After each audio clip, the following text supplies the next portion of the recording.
Standstill in Bungoma town after hired Bulldozer demolished structures purported to be the road reserves to pave way for a road expansion. As George Kayesi now narrates, angry traders were seen trying to salvage their belongings before the bulldozer, in the company of the county and police officers, brought down the Jamia Mosque business structures.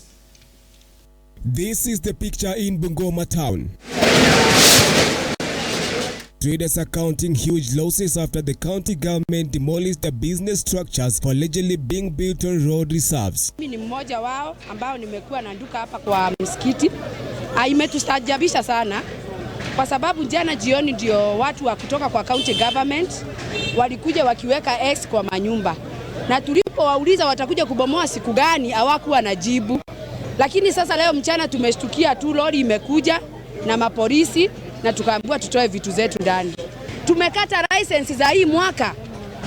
Kuanzia Januari tumekuwa tukikata permit and we have already done that. Lakini haijalishi kama wamechukua pesa zetu. Walikuwa wanachukua permit kama walikuwa wanajua wanakuja kubomoa nyumba.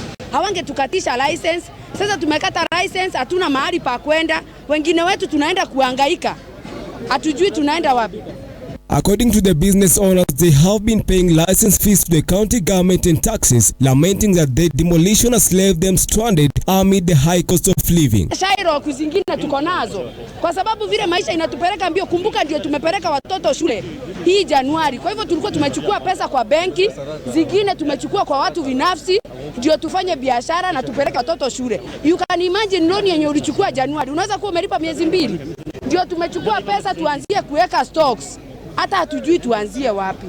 The demolition has sparked outrage from a section of leaders in Bungoma County who have slammed both the county and national government for applying double standards by humiliating the same people they promised to improve their lives by creating job opportunities and supporting their hustle. Tunashtumu mambo ya serikali ya Kenya Kwanza na serikali ya kaunti ya Bungoma kwa hiki kitendo ya kinyama ya kuvunja mali ya wananchi. Is this the bottom up that we were told?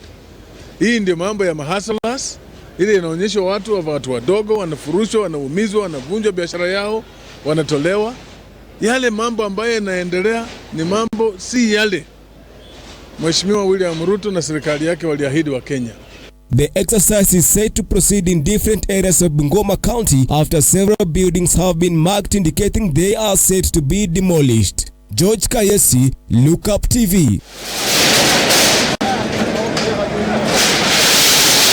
Tension has escalated in Tambalal village.